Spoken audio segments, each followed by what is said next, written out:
College में वैवाहिक जीवन पर एक कार्यक्रम हो रहा था जिसमें कुछ शादीशुदा जोड़े हिस्सा ले रहे थे।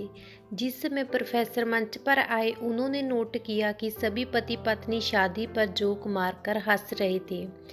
यह देखकर प्रोफेसर ने कहा कि चलो पहले एक गेम खेलते हैं, उसके बाद अपने विषय पर बात करेंगे। सभी खुश हो गए और कहा, कौन सा गेम? प्रोफेसर ने एक विवाहित लड़की को खड़ा किया और कहा कि तुम ब्लैक बोर्ड पे ऐसे 25-30 लोगों के नाम लिखो जो तुम्हें सबसे अधिक प्यारे हों। लड़की ने पहले तो अपने परिवार के लोगों के नाम लिखे, फिर अपने सगे संबंधी, दोस्तों, पड़ोसी और सहकर्मियों के नाम लिख दिए। अब प्रोफेसर ने इसमें से कोई भी कम पसंद वाले 5 नाम मिटाने को कहा। लड़की ने अपने सहकर्मियों के नाम मिटा दिए। प्रोफेसर ने और 5 नाम मिटाने को कहा। लड़की ने थोड़ा सोचकर अपने पड़ोसियों के नाम भी मिटा दिए। अब प्रोफेसर ने और 10 लोगों के नाम मिटाने को कहा। लड़की ने अपने सगे संबंधी और दोस्तों के नाम भी मिटा दिए। अब बोर्ड पर सिर्फ 4 नाम बचे थे, जो उसके मम्मी पापा, पति और बच्चे का नाम था। अब प्रोफेसर ने कहा, इनमें से कोई 2 नाम मिटा दो। लड़की असमंजस में पड़ गई। बहुत सोचने के बाद बहुत दुखी होते हुए उसने अपने मम्मी पापा का नाम भी मिटा दिया। सभी लोग सतवद और शांत थे, क्योंकि वो जानते थे कि ये गेम सिर्फ वो लड़की ही नहीं खेल रही थी, उनके दिमाग में भी यही सब चल रहा था। अब सिर्फ 2 ही नाम बचे थे, पति और बेटे का। प्रोफेसर ने कहा, और एक नाम मिटा दो।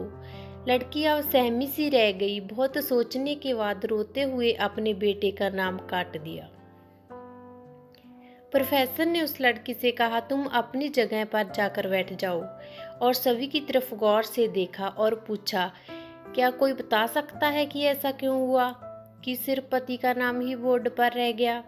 कोई जवाब नहीं दे पाया। सभी मुंह लटकाकर बैठे थे। प्रोफेसर ने फिर उस लड़की को खड़ा किया और कहा, ऐसा क्यों? जिसने तुम्हें जन्म दिया और पाल पोस कर इतना बड़ा किया, उसका नाम तूने मिटा दिया।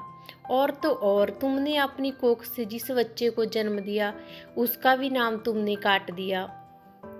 लड़की ने जवाब दिया कि अब मम्मी पापा बूढ़े हो चुके हैं। कुछ साल के बाद वो मुझे और इस दुनिया को छोड़ के चले जाएंगे। मेरा बेटा जब बड़ा हो जाएगा तो जरूरी नहीं कि वो शादी के बाद भी मेरे साथ ही रहे, लेकिन मेरे पति जब तक मेरी जान में जान है तब तक मेरा आधा शरीर बन के मेरा साथ निभाएंगे। इसलिए मेरे लिए सबसे अजीज मेरे पति हैं। प्रोफेसर और बाकी स्टूडेंट ने तालियों की गूंज से लड़की को सलामी दी। प्रोफेसर ने कहा, तुमने बिल्कुल सही कहा कि तुम और सभी के बिना रह सकती हो, पर अपने आधे अंग अर्थात अपने पति के बिना नहीं रह सकती। मजाक मस्ती तक तो ठीक है, पर हर इंसान का अपना जीवन साथी ही उसको सबसे ज़्यादा अजीज होता है।